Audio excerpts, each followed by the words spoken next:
Hello friends, welcome to my channel Success Fibre Classes. तो आप सब कैसे हैं? आई होप सो आप सब अच्छे होंगे और आप लोगों की जो प्रिपरेशन है वो अच्छी चल रही होगी। जैसा कि आप सभी जानते हो कि चंडीगढ़ पीआरटी टीचर वैकेंसी 2023 है वो आउट हो रखी है। तो उसके रिगार्डिंग क्या सिलेबस रहने वाला है, ठीक है, क्या बुक्स आपको फॉलो करनी है, तो ये सब वीडियो मैंने मेरे चैनल पर डाल रखी है। तो आप मेरे चैनल पर विजिट कीजिए और उन वीडियो को देखिए, काफी हेल्पफुल आपको उन वीडियो से मिलने वाली है।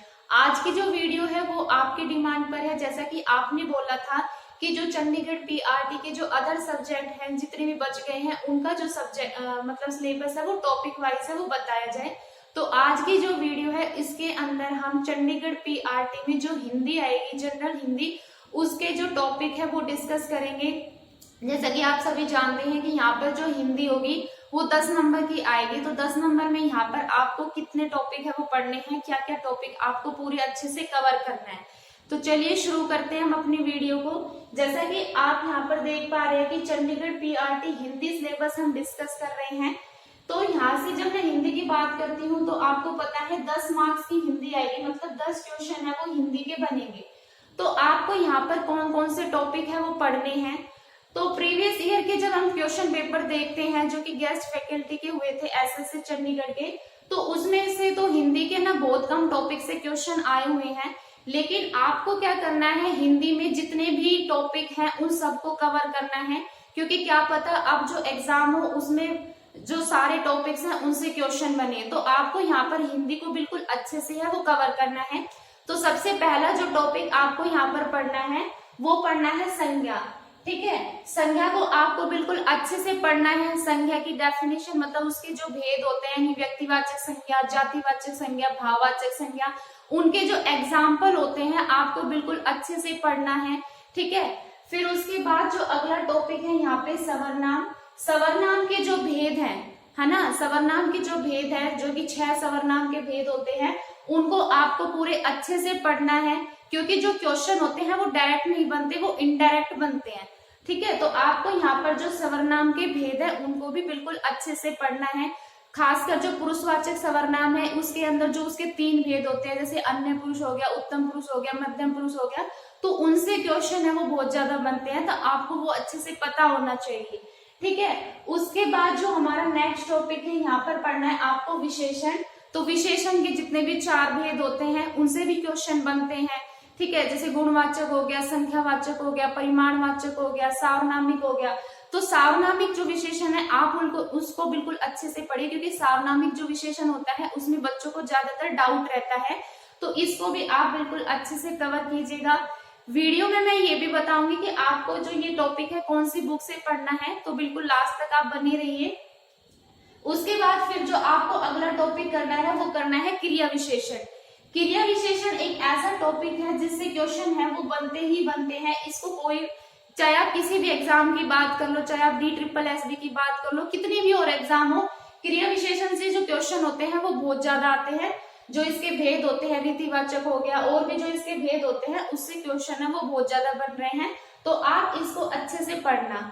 उसके बाद फिर जो काल जो टॉपिक है, इसमें काल के जो भेद होते हैं, ठीक है। फिर काल के जो भेद होते हैं जैसे भूतकाल, उसके भी फिर 6 भेद होते हैं, तो उनको आपको अच्छे से पढ़ना है। खासकर जो भूतकाल के जो भेद होते हैं उनको तो आपको बिल्कुल टिप्स पे याद करना है कि किसकी पहचान क्या है, अगर ये वाक्य बनता है तो ये किस मतलब भेद का एग्जाम्पल है। तो आपको काल का टॉपिक अच्छे से करना है, खासकर जो भूतकाल के जो भेद है उसको।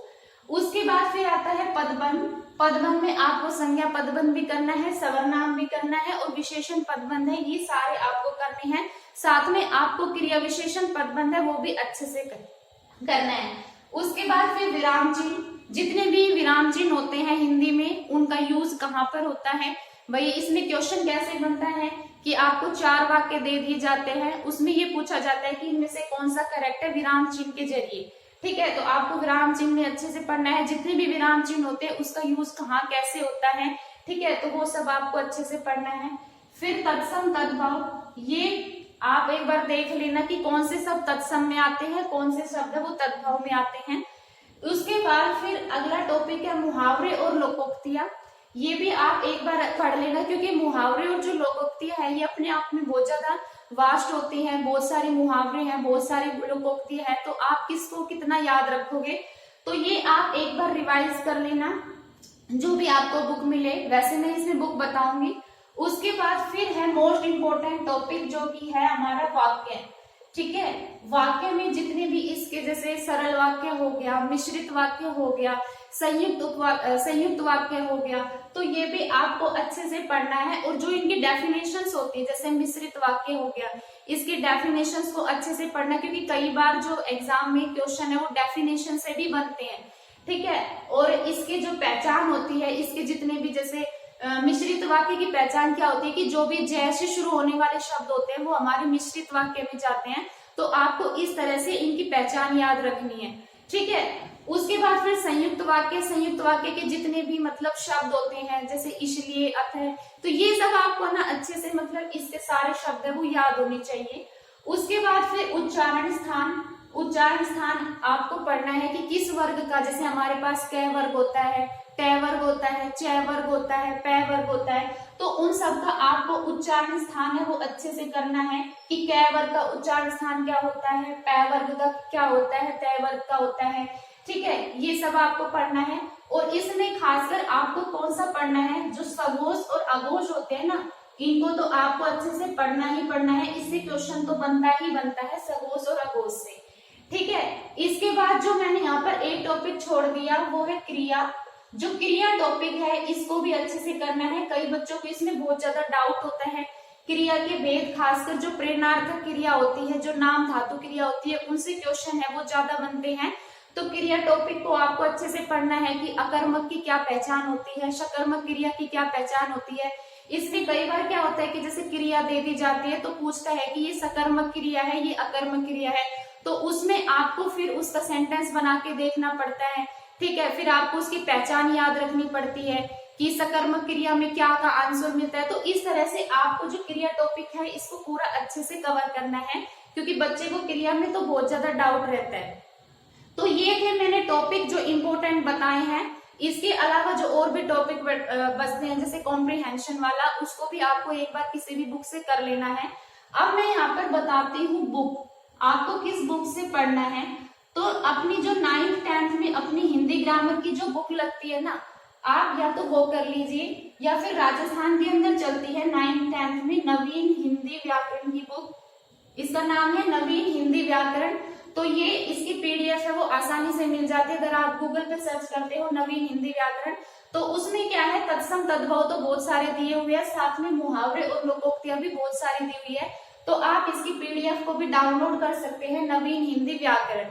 ठीक है, ये इजिली आपको मिल जाएगी। तो ये थी हिंदी के इंफॉर्मेशन के बारे में कि आपको हिंदी में कौन कौन से टॉपिक है वो पढ़ने हैं। आई होप आपको ये वीडियो अच्छी लगी है। अगर आपको ये वीडियो अच्छी लगी है तो चैनल को ज्यादा से ज्यादा लाइक कीजिए, शेयर कीजिए, सब्सक्राइब कीजिए। Thank you very much.